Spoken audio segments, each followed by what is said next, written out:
Под звуки народных мелодий в последнюю субботу ноября в татарском центре Тюмени собираются гости. День сибирско-татарской культуры начинается с выставки декоративно-прикладного творчества.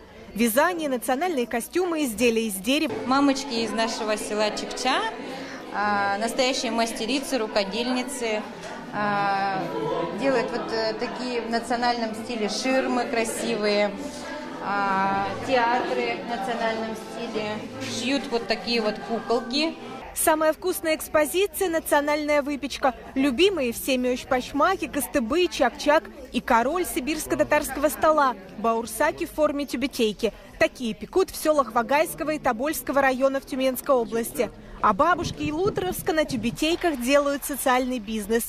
Шьют головные уборы и не только, и продают их в интернете по всему миру. Подделки.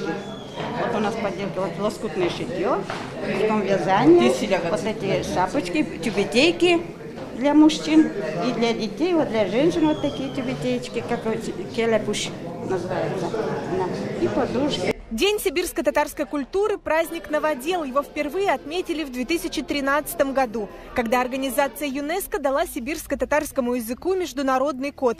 Их получают языки отдельных народов, после чего сибирские татары подняли вопрос о спасении своего исчезающего языка. Тогда День сибирско-татарского языка придумали для привлечения внимания к проблеме. Спустя 6 лет событие превратилось в праздник культуры с угощениями и песнями. На круглом столе из года в год поднимают все те же вопросы. Нужно ли преподавать сибирско-татарский язык в школах? Кто напишет азбуку для детей, подготовит педагогов? Открытие школ, открытие факультета, может быть, сибирско-татарского языка в нашем Тюменском госуниверситете или, может быть, Тобольском пединституте народ предлагают вот издавать книги, тоже создать совет.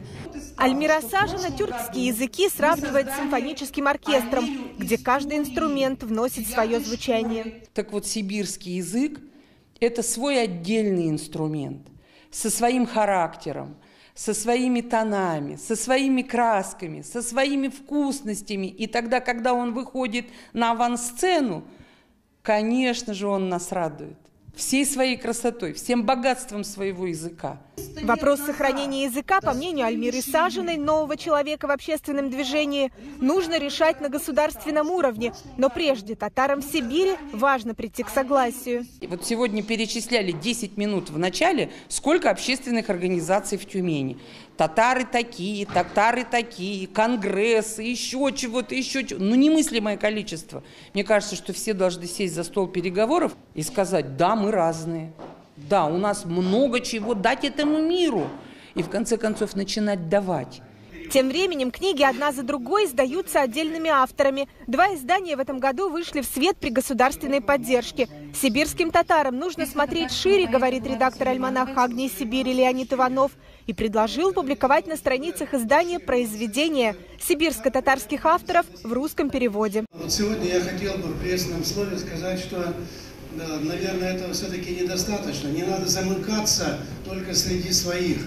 Надо об этом говорить на более широкую аудиторию.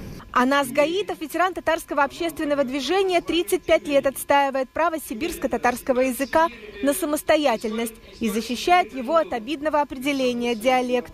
В этом году его выступление не столько о языке, а больше об истории сибирских татар.